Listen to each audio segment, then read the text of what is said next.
La pluie s'abattait sur Paris comme une sentence divine, transformant les pavés de Montmartre en un miroir brisé de regrets. Basile, les poings serrés contre la porte close de l'appartement familial, hurla un dernier « Pourquoi ?» qui se perdit dans le tonnerre, tandis que sa mère, silhouette floue derrière le rideau, murmurait une prière inaudible. À cet instant, il comprit que l'amour, ce mot si cher à la France, pouvait être le plus cruel des mensonges. Basile avait 28 ans, et jusqu'à ce soir d'octobre, il avait cru que sa vie se déroulerait comme un tableau de Monet, paisible, lumineuse, imprégnée de la douceur provençale qu'il chérissait tant. Né à Arles, dans cette maison aux volets bleus où Van Gogh avait jadis posé son chevalet, il avait grandi entouré d'oliviers centenaires et de contes familiaux sur la résilience des cœurs brisés. Son père, un vigneron bourru aux mains calleuses, lui avait appris à tailler la vigne avec précision, en lui répétant que « la vie, c'est comme le vin, il faut savoir attendre la maturité pour en savourer la profondeur ». Sa mère, avec ses yeux verts hérités d'une lignée d'artisans lyonnais, brodait des rêves dans les nappes de lin, chuchotant à Basile des histoires d'amours éternels, de ces passions qui défient les tempêtes. Mais Basile portait en lui un secret qui rongeait ses idylles comme un mildiou sur les raisins.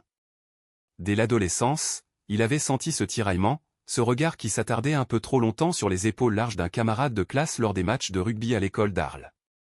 À 16 ans, lors d'une fête de la vendange, il avait embrassé un garçon nommé Julien sous les guirlandes de lumière, un baiser fugace, sucré de muscadet, qui avait allumé en lui un feu qu'il ne pouvait plus éteindre. Pourtant, la peur l'avait paralysé. La France, terre des Lumières, n'était pas toujours un havre pour les âmes comme la sienne. Dans les villages du Sud, les ragots voyageaient plus vite que le Mistral, et Basile avait appris à enterrer ses désirs sous des couches de silence. À 20 ans, il s'était enfui à Paris, la ville des amours impossibles, où les rues étroites de Marais promettaient l'anonymat et la liberté. Il avait trouvé un emploi modeste comme assistant dans une galerie d'art du quartier Saint-Germain, entouré de toiles abstraites qui semblaient hurler ce qu'il n'osait pas dire. C'est là qu'il avait rencontré Thomas, un Américain exilé, baroudeur aux yeux bleus comme l'océan Atlantique, qui vendait des photographies de ses voyages à travers le monde. Thomas avait 30 ans, un sourire en coin qui désarmait les cœurs, et un accent traînant qui faisait fondre les Parisiens les plus froids. Il était arrivé à Paris 2 ans plus tôt, fuyant une famille texane rigoriste qu'il avait reniée pour ses « choix de vie », comme il disait pudiquement. Leur rencontre avait été un coup de foudre banal, de ceux que les romanciers français adorent disséquer, une exposition sur les nomades du désert, où Basile ajustait un cadre tordu et Thomas, objectif en main, capturait l'instant. « Tu as les mains d'un sculpteur, pas d'un galeriste », avait lancé Thomas en riant, sa voix grave résonnant comme un vinyle rayé. Basile avait rougi, bafouillant une réponse sur l'art kiné du quotidien. Ce soir-là, ils avaient marché le long de la Seine, sous un ciel étoilé qui semblait conspirer pour eux. Thomas avait partagé ses histoires de routes infinies, le Sahara tunisien où il avait dormi sous les étoiles, les fjords norvégiens où le silence était plus éloquent que les mots. Basile, pour la première fois, s'était ouvert, confessant ses doutes sur cette identité qu'il portait comme un fardeau invisible. Leur amour s'était épanoui comme une rose de Damas en plein hiver. Thomas louait un petit studio rue de Birague, avec vue sur les jardins du Marais, où ils passaient des nuits à débattre de Sartre et de Kerouac, à faire l'amour sur un matelas défoncé, leur corps entrelacés comme les racines d'un vieux chêne. Basile découvrait en Thomas non seulement un amant, mais un miroir, cet homme qui avait traversé les océans pour se réinventer, qui refusait de s'excuser pour ce qu'il était. La vie n'est pas une prison, Basile. C'est une autoroute sans péage, lui disait-il en traçant des cartes imaginaires sur sa peau. Pour la première fois, Basile se sentait vu, désiré, entier. Pourtant, les ombres familiales planaient toujours. Chaque appel de sa mère était une piqûre de rappel, quand rentres-tu à la maison? Ton père a besoin de toi pour la récolte. Basile mentait, prétextant des expositions interminables, mais le poids grandissait. Thomas, sentant son tourment, l'encourageait, dis-leur la vérité. Ou pars avec moi. J'ai un billet pour le Maroc la semaine prochaine. Imagine, les souks de Marrakech, les dunes infinies. On recommencera là-bas. Basile hésitait, déchiré entre l'amour filial et cet appel du large qui vibrait en lui comme une corde de harpe. La nuit de la rupture arriva comme un orage d'été, imprévu et dévastateur. C'était un vendredi, et Basile avait enfin trouvé le courage. Il était rentré à Arles pour le week-end, sac rempli de photos de Thomas ou des preuves d'une vie qu'il voulait partager. Assis autour de la table en chêne patiné, sous la lumière tamisée de la lampe à huile, il avait pris une profonde inspiration. Maman, papa. Il y a quelqu'un dans ma vie. Il s'appelle Thomas. je l'aime. Comme un homme aime un homme.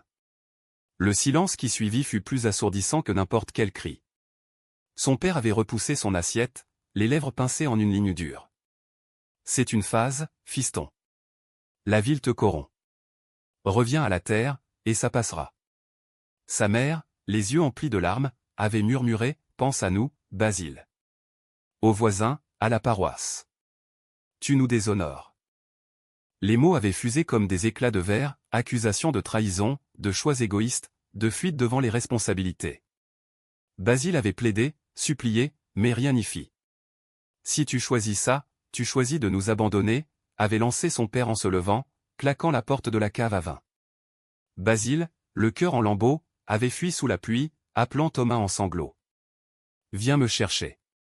J'ai tout perdu. Thomas arriva le lendemain matin, sa vieille Citroën brinque-ballant sur les routes sinueuses de Camargue. Ils roulèrent en silence vers Paris, Basile le front contre la vitre froide, Thomas la main sur son genou en geste muet de réconfort. À l'appartement, Thomas le serra fort, murmurant, tu n'as rien perdu. Tu m'as, moi. Et le monde est plus grand que cette maison. Ce soir-là, ils firent l'amour avec une urgence nouvelle, comme si chaque caresse effaçait les blessures. Basile se jura de ne plus regarder en arrière. Mais le doute s'insinuait déjà, tel un ver dans le fruit. Thomas parlait de plus en plus de ses voyages, un projet de tour du monde, financé par la vente de ses photos en ligne. Imagine, Basile, l'Inde, le Japon, les Andes. On pourrait. Basile hochait la tête, mais intérieurement, il se voyait ancré à Paris, à sa galerie, à cette vie qu'il construisait pierre par pierre. La première fissure apparut lors d'un dîner chez des amis communs, un couple d'artistes queer qui vivaient en union libre, sautant d'un pays à l'autre. Thomas, les yeux brillants, avait déclaré « L'amour véritable ne s'enchaîne pas. Il vole ». Basile avait souri, mais son estomac se nouait. Les mois passèrent en un tourbillon de tendresse et de tension larvée.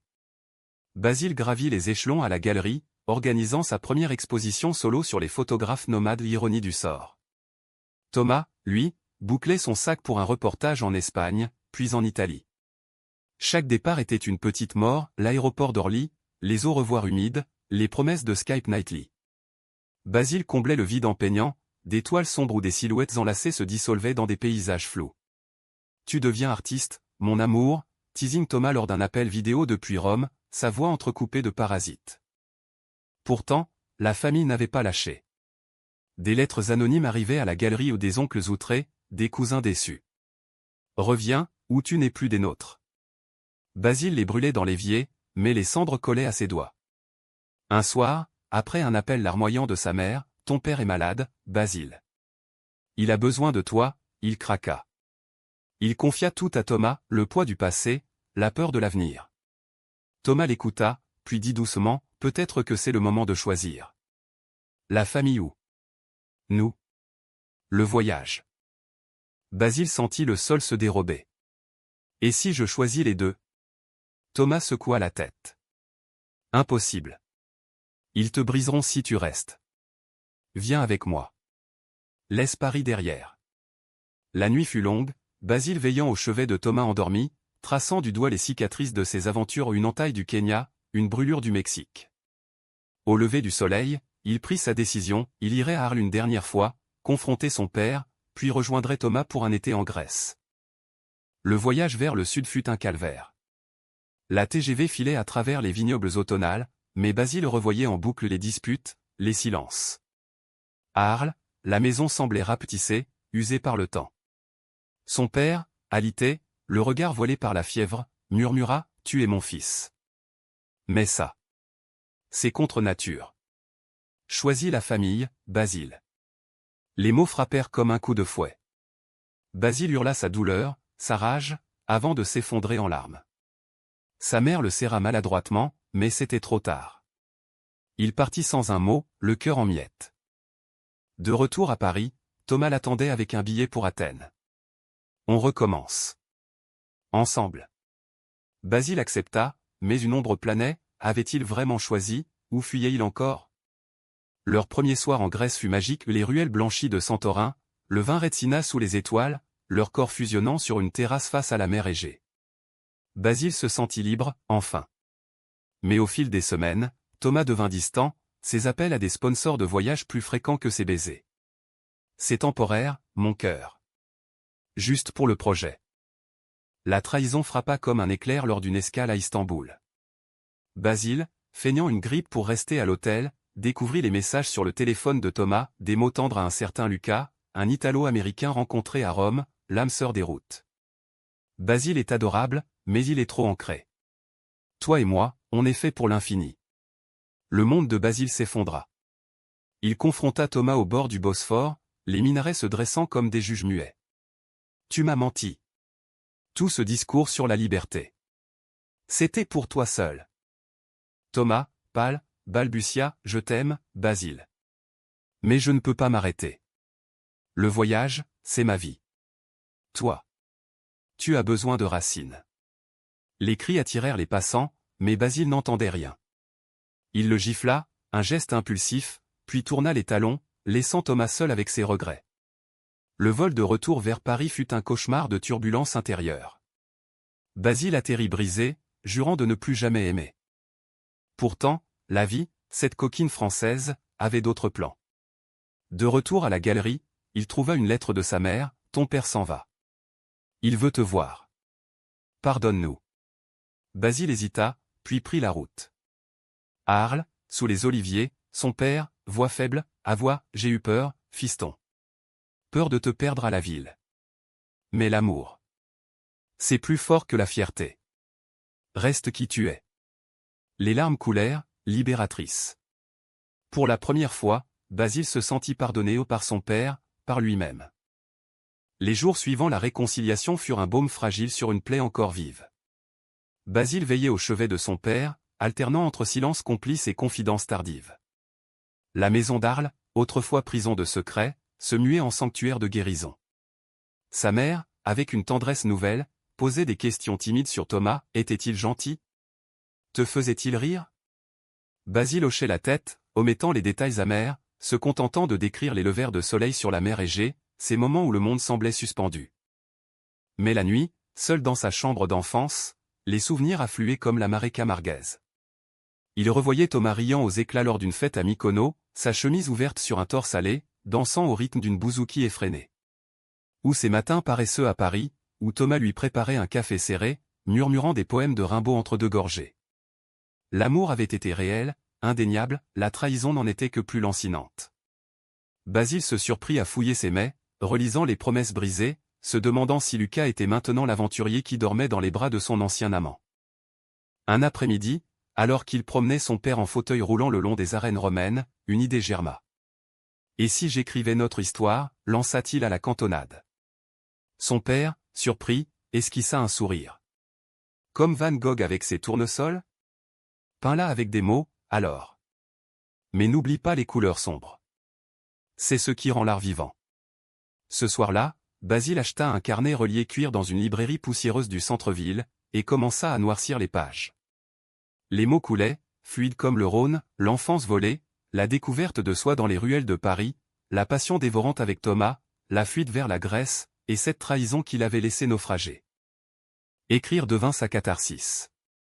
Il décrivait les odeurs, le sel marin d'Istanbul mêlé à l'âcreté des épices, les textures, la rugosité des ruelles pavées sous ses paumes tremblantes, les sons, le clapotis du Bosphore moqueur. Chaque phrase exorcismait un peu plus la douleur. Sa mère, curieuse, jetait des regards furtifs sur le carnet. C'est beau, mon fils.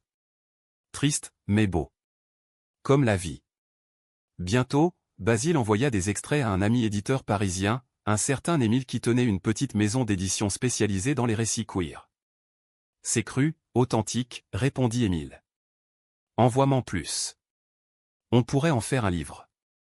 La nouvelle le galvanisa. Il rentra à Paris une semaine plus tard, le manuscrit à moitié achevé dans son sac.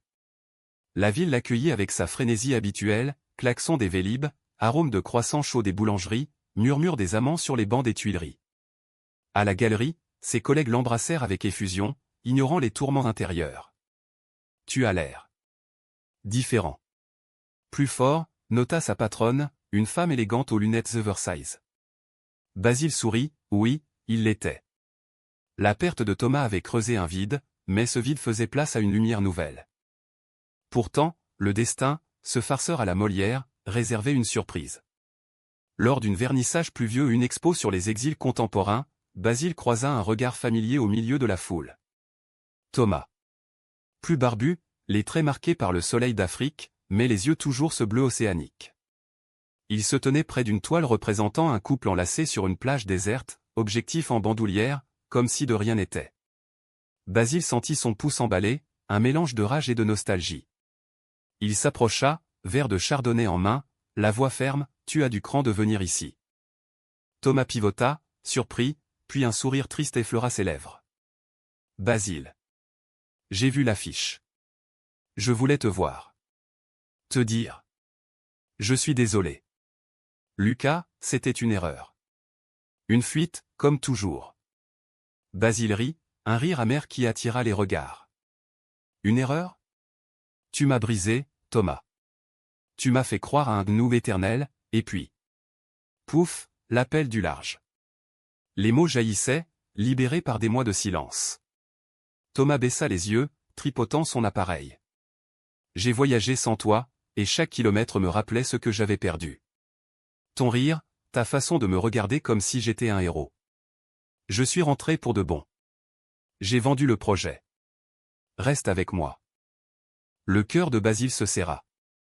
Une partie de lui hurlait oui à cet amour viscéral, cette alchimie des corps et des âmes.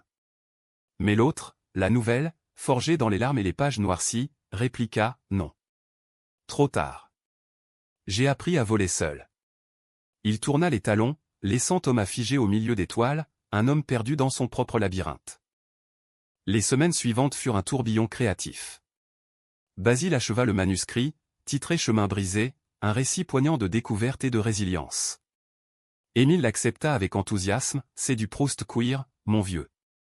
On publie au printemps. » Pour fêter ça, Basile organisa une lecture intime dans un café du Marais, entouré d'amis et de curieux. Les mots résonnèrent dans la salle enfumée, arrachant des soupirs, des larmes. Parmi l'auditoire, une silhouette se détacha, un jeune homme aux cheveux noirs bouclés, yeux noisettes pétillants, prénommé Léo. Journaliste freelance pour un magazine LGBTQ+ parisien, il s'approcha après la lecture, main tendue, « Ton histoire m'a remué. C'est rare, cette honnêteté brute. On pourrait en discuter autour d'un verre ?» Léo était l'opposé de Thomas, ancré, parisien pur jus, avec un humour caustique qui désamorçait les peines. Fils d'un couple d'enseignants du 11e arrondissement, il avait grandi dans l'acceptation, militant pour les droits queer depuis l'université. Leurs premiers rendez-vous furent légers, balade au Père-Lachaise, débats enflammés sur Balzac et Baldwin, rires partagés devant des films de Almodovar. Léo touchait Basile d'une main douce, sans urgence, comme s'il savait que le temps guérit mieux que les serments. « Tu n'as pas à t'excuser d'exister, » lui murmura-t-il un soir, alors qu'ils s'embrassaient sous la pluie fine de Belleville. Mais le passé n'était pas enterré. Thomas réapparut, bombardant Basile de messages, fleurs livrées à la galerie, invitations à des dîners repentants. « Donne-moi une chance de réparer. » Basile résistait, mais la tentation rôdait. Une nuit, après une dispute avec Léo, un malentendu sur l'engagement, il céda. Il rejoignit Thomas dans un bar enfumé du canal Saint-Martin. L'Américain, vulnérable, avoua, « Sans toi, les routes sont vides. J'ai compris que la vraie aventure, c'est l'amour qui dure. » Ils passèrent la nuit ensemble, corps familiers se retrouvant dans une danse enivrante. Au matin, Basile se réveilla rongé par la culpabilité. Thomas, sentant le doute, insista, « Choisis-moi. Laisse Léo. On partira ensemble, cette fois pour de bon. » Le dilemme déchira Basile. D'un côté, la passion brute, l'appel du large avec Thomas, de l'autre, la stabilité tendre, le quotidien tissé avec Léo. Il confia tout à son père, lors d'un appel depuis Arles où l'homme se remettait doucement. « Suis ton cœur, fiston. Mais souviens-toi, l'amour n'est pas une chaîne. C'est un pont. » Ces mots, simples, illuminèrent Basile. Il choisit de rompre avec Thomas, définitivement, lors d'une confrontation au bord de la Seine. « Tu m'as appris à rêver grand. Mais je rêve maintenant d'un foyer, pas d'un horizon sans fin. Adieu. » Léo, blessé mais compréhensif, pardonna. Leur relation s'approfondit, ancrée dans une confiance naissante. Tandis que Chemin brisé sortait en librairie, acclamé pour sa sensibilité, Basile se surprit à sourire devant le miroir, il n'était plus l'homme qui s'excusait. La France, avec ses amours compliqués et ses lumières éternelles, l'avait enfin libéré. Pourtant, le destin tissait encore ses fils. Une lettre arriva d'Amérique, Thomas, reparti sur les routes, envoyait une photo eux deux, enlacés à Santorin avec une note « Merci de m'avoir aimé. Sois heureux ». Basile rangea la missive, le cœur serein. La vie continuait, plus riche de cicatrices. Le lancement de Chemin brisé fut un triomphe discret, de ceux que Paris réserve à ses enfants prodigues. La petite librairie de la rue de Rivoli, nichée entre une pâtisserie et un salon de thé, débordait de curieux, militants queer en écharpe arc-en-ciel, intellectuels aux lunettes rondes, quelques touristes égarés par la magie du quartier. Basile, cravate lâche et chemise blanche impeccable, lut un extrait sur la trahison d'Istanbul, sa voix tremblant légèrement sur les mots « infini égoïste ». La salle retint son souffle, puis applaudit, un tonnerre chaleureux qui effaça les doutes résiduels. Léo était là, au premier rang, ses yeux noisettes brillants d'orgueil. Après la séance de dédicace, il entraîna Basile dans une brasserie voisine, où ils trinquèrent au pastis dilué, riant des critiques élogieuses dans le monde. « Tu es une star maintenant. Attention, les groupies queer vont affluer », taquina Léo, sa main effleurant celle de Basile sous la table. Ce contact, si naturel, contrastait avec la tempête qu'avait été Thomas. Avec Léo, l'amour était une rivière calme, pas un océan déchaîné. Pourtant, la célébrité naissante apporta son lot de fantômes. Des interviews s'enchaînaient, France Inter pour une émission sur la littérature LGBTQ+, un podcast sur les coming out tardifs. Basile parlait avec une franchise qui surprenait même lui-même, confessant comment la famille provençale, ancrée dans ses traditions catholiques, avait failli l'étouffer. « J'ai appris que s'excuser d'être soi, c'est trahir son âme », déclarait-il, citant Camus comme un bouclier philosophique. Les auditeurs réagissaient par vagues, mailles de soutien, invitations à des festivals littéraires à Lyon, à Marseille. Un soir, après une signature épuisante, Basile rentra chez Léo, un appartement cosy du 20e arrondissement, rempli de livres empilés et de plantes grimpantes. Ils cuisinèrent un coq au vin, Léo éminçant les oignons avec une précision chirurgicale tandis que Basile versait le Bourgogne. Au dîner, entre deux bouchées, Léo posa la question qui flottait depuis des semaines, « Et Thomas ? Il t'écrit encore ?» Basile hésita, puis avoua les messages sporadiques, ces bribes de regrets postés depuis le Vietnam ou le Pérou. « Il cherche la paix, je crois. Comme moi. » Léo hocha la tête, mais une ombre passa dans son regard. Journaliste aguerri, il avait ses sources, un ami commun avait croisé Thomas à Berlin, en compagnie d'un nouveau compagnon, un Allemand tatoué aux airs de poète maudit. Il avance, Basile. Toi aussi. Mais. Es-tu prêt pour nous ? La question suspendue plana comme un défi. Basile prit la main de Léo, la serrant fort. Oui. Plus que jamais. Cette nuit-là, leur intimité fut profonde, exploratrice, comme si les corps scellaient un pacte silencieux. Le printemps arriva avec ses cerisiers en fleurs le long de la Seine, et Basile se lança dans un nouveau projet, une exposition photo à la galerie, inspirée de son livre. Il contacta des artistes queer du monde entier, tissant un réseau de voix marginalisées. Parmi les réponses, une le frappa, celle de Lucas, l'Italien de la trahison. « J'ai lu ton livre. Ça m'a secoué. Thomas m'a tout raconté. Si tu veux, on discute. » Pas pour lui, pour nous. Basile déclina poliment, mais l'échange raviva des braises. Était-ce la closure qu'il cherchait ? La confrontation vint inopinée, lors d'un voyage à Lyon pour un salon du livre. Basile déambulait dans les traboules du vieux Lyon, ces passages secrets qui évoquaient ses propres labyrinthes intérieurs, quand une voix familière l'interpella, « Basile ?» Thomas, plus émacié, les cheveux plus longs, se tenait là, un café à emporter en main. Il revenait d'un trek en Himalaya, expliqua-t-il, cherchant l'illumination ou l'oubli. Ils s'assirent sur un banc face à la Saône, l'eau paresseuse reflétant les péniches colorées. Les mots jaillirent, un torrent longtemps retenu. Thomas avoua sa peur panique de l'engagement, hérité d'une enfance texane où l'amour était conditionnel. « J'ai fui parce que j'avais peur de te blesser comme on m'a blessé. Mais en te perdant, j'ai tout perdu. » Basile écouta, le cœur serré, mais sa voix resta ferme, « Tu m'as appris la liberté, Thomas. Mais j'ai appris que la vraie liberté, c'est choisir de rester. Avec quelqu'un qui reste aussi. » Thomas pleura, un homme brisé par ses propres vents. Ils s'étreignirent, un adieu fraternel, sans amertume. « Sois heureux, vagabond », murmura Basile en s'éloignant. De retour à Paris, cette paix nouvelle irradia sa relation avec Léo. Ils emménagèrent ensemble dans un loft du canal de l'Ourcq, un espace lumineux aux murs de briques apparentes, où Basile installa un atelier d'écriture. Les matins étaient rythmés par le percolateur et les croissants frais, les soirs par des promenades main dans la main, défiant les regards curieux. Léo, avec son militantisme, l'emmena à des manifs pour l'égalité, où Basile parla pour la première fois publiquement de sa famille réconciliée. « L'amour guérit tout, même les silences les plus profonds », déclara-t-il à la foule, sous les drapeaux arc-en-ciel. Mais le drame familial ressurgit comme un Mistral traître. Un appel de sa mère, voix brisée, « Ton père. Le cancer s'est réveillé. Il veut te voir, Basile. » Et il sait pour Léo. Il veut le rencontrer. Le monde bascula. Basile prit le premier train pour Arles, Léo à ses côtés, leur première épreuve commune. La maison provençale, avec ses volets mi-clos, semblait attendre le verdict.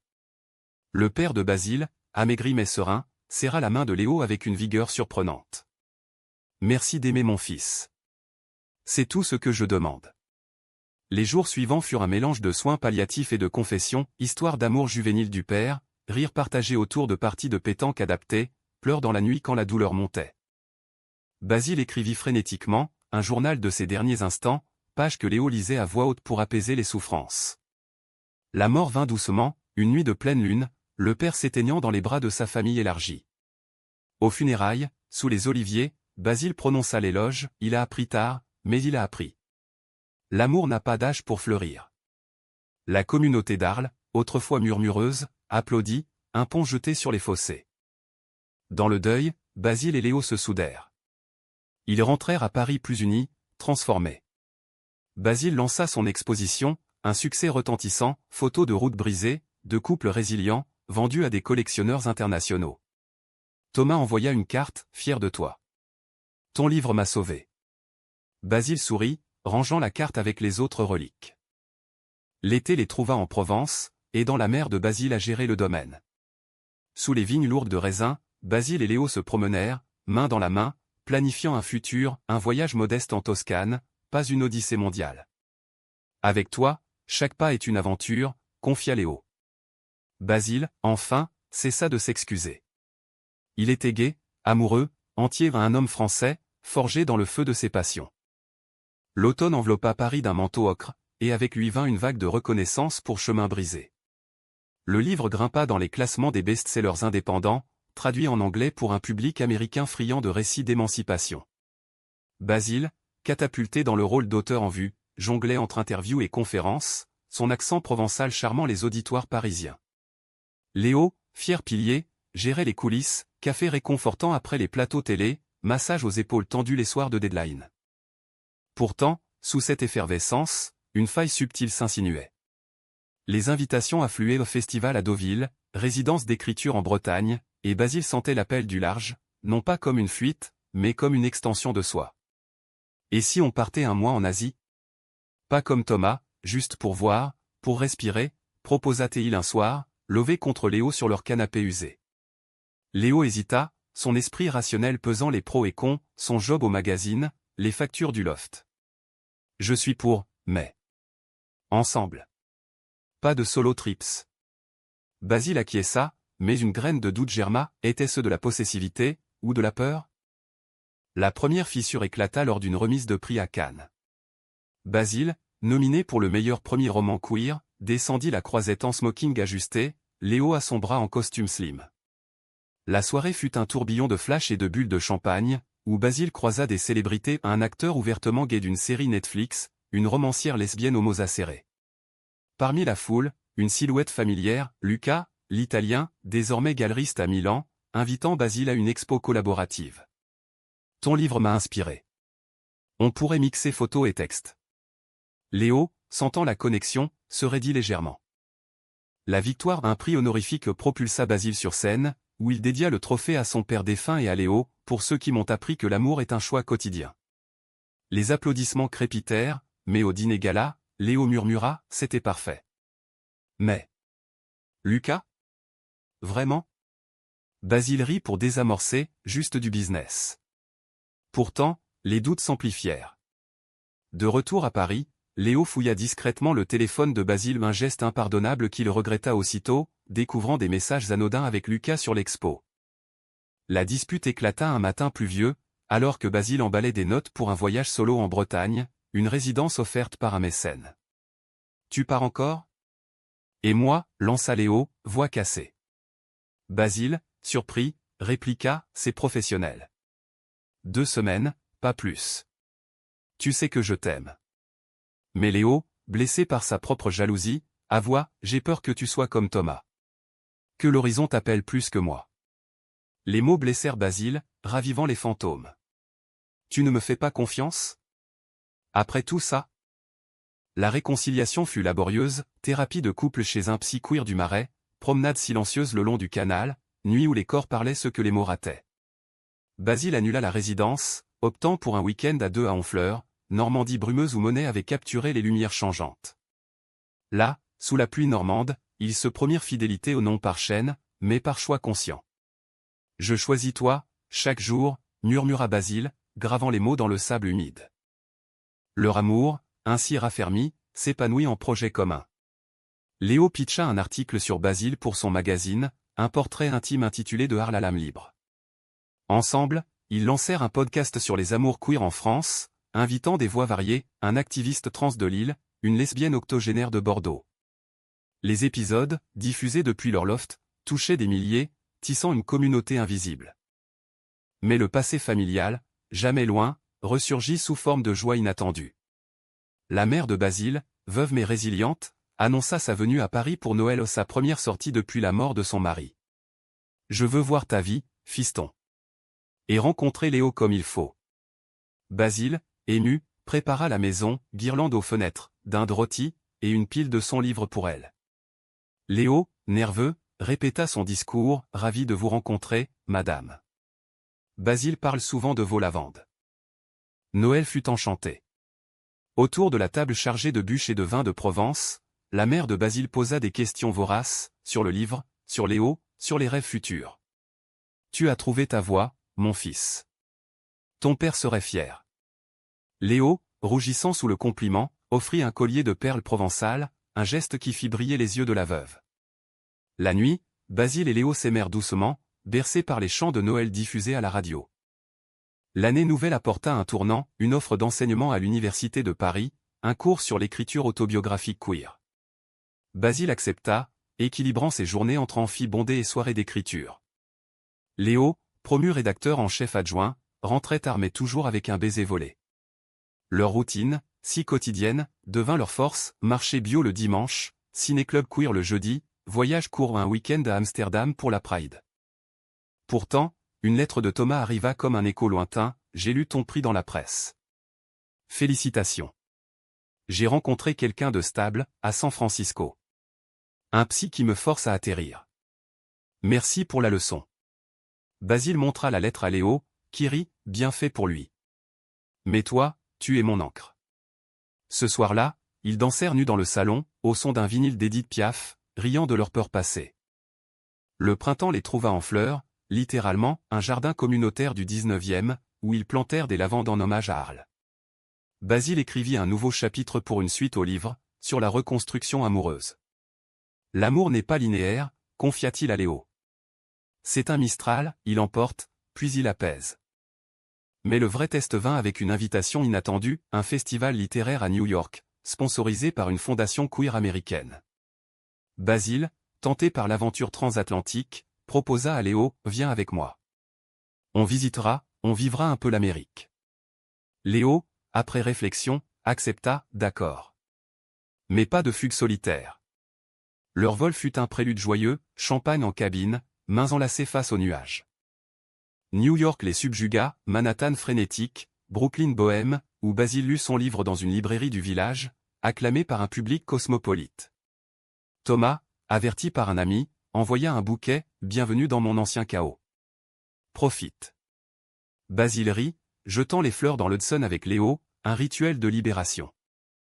Le voyage scella leur engagement, sur le rooftop d'un hôtel de Chelsea, sous les lumières de la skyline, Léo mit un genou à terre, offrant une bague simple en argent gravée choix quotidien. Épouse-moi, Basile. Pas pour les chaînes, pour le pont. Les larmes coulèrent, ou y fusant comme un feu d'artifice.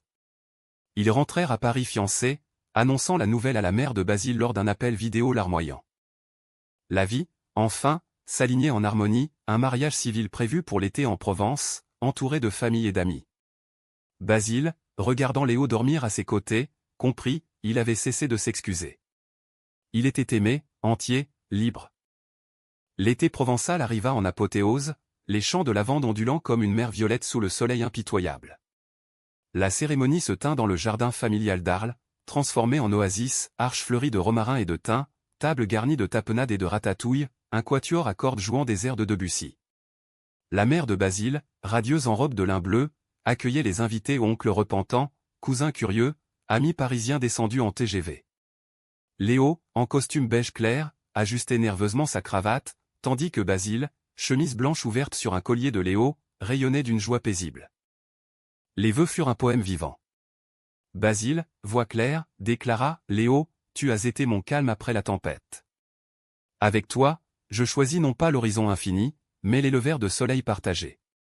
Léo, ému, répondit, Basile, tu m'as appris que l'amour est une route pavée de rires et de larmes.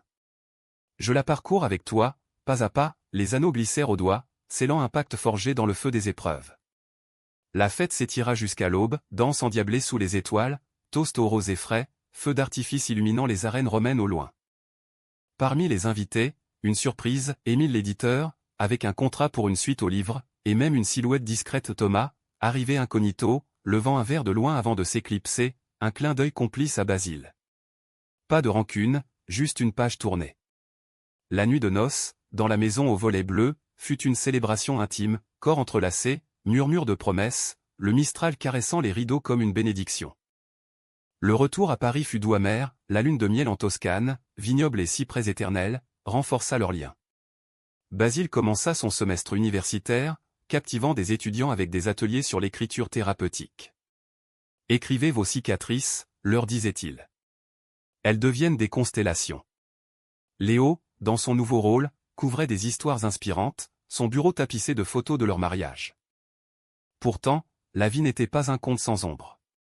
La mère de Basile, après un automne serein, annonça un diagnostic, un début d'Alzheimer, hérité peut-être des lignées familiales. Basile, dévasté, organisa des visites régulières à Arles, Léo l'accompagnant fidèlement. Ils transformèrent la maison en havre, album photo à noter, promenade guidée dans les souvenirs. Elle nous a donné la vie, maintenant on lui rend la mémoire, philosophait Basile, plume en main pour un nouveau récit. Ce projet, écho de lavande, devint leur collaboration, Léo interviewant la mère, Basile tissant les témoignages en prose poétique. Le livre, dédié aux familles en deuil, toucha un public large, prouvant que l'amour queer pouvait embrasser toutes les vulnérabilités. Lors d'une promo à Lyon, une lectrice âgée confia « Votre histoire m'a réconcilié avec mon fils, parti il y a 20 ans. Merci. » Basile, larmes aux yeux, serra sa main, mission accomplie. L'hiver les trouva solidaires face aux défis, une manif contre les coupes budgétaires pour les soins palliatifs, où ils marchèrent arc-en-ciel au poing, un Noël élargi, avec la mère installée temporairement à Paris pour des thérapies.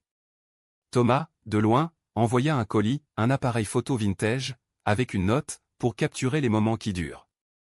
Félicitations pour le mariage. Basile et Léo l'utilisèrent pour un album familial, immortalisant les rires fragiles. Le printemps apporta une grossesse surprise au non la leur, mais celle d'une amie lesbienne porteuse, qui leur confia son désir d'enfant. Basile et Léo, après débat passionné, optèrent pour l'adoption, un petit garçon de 5 ans, orphelin d'un couple queer décédé, aux yeux verts comme la mère de Basile. L'arrivée de Milo transforma leur loft en chaos joyeux, jouets éparpillés, nuits hachées, mais un amour exponentiel. Papa Basile, papa Léo, lisez-moi l'histoire du garçon qui vole pas loin, quémandait Milo, blotti contre eux. Basile intégra Milo dans ses récits, écrivant des contes pour enfants queer, un petit garçon découvrant ses deux papas sous les oliviers. Le succès fut fulgurant, adapté en BD par un illustrateur marseillais. Léo, couvrant l'éducation inclusive, devint porte-parole pour des réformes scolaires. Des années filèrent ainsi, en un kaléidoscope de bonheur tissé. Milo grandit, curieux et fier de ses origines, la mère de Basile, malgré la maladie, trouva paix dans des ateliers d'art-thérapie, peignant des lavandes éternelles. Thomas, stabilisé à San Francisco, visita une fois, oncle d'honneur pour Milo, partageant des histoires de route sans fin. À 40 ans, Basile publia ses mémoires complets, libres comme le Mistral, un best-seller international. Lors d'une quenotte à la Sorbonne, il conclut « J'ai été abandonné pour choisir le voyage sur la famille, trahi pour des horizons éphémères. Mais j'ai appris, la vraie aventure est l'amour qui reste, qui pardonne, qui grandit. Aujourd'hui, je ne m'excuse plus d'être gay. Je célèbre d'être vivant. » Léo, Milo à ses côtés, applaudit le plus fort. La famille, élargie et indéfectible, rentra chez elle sous un ciel parisien étoilé. Basile, enfin, avait trouvé son port, non une fuite, mais un ancrage choisi. La vie, cette grande romantique française, avait clos son chapitre en apothéose humaniste à un amour qui défie les tempêtes, éternel comme la Seine.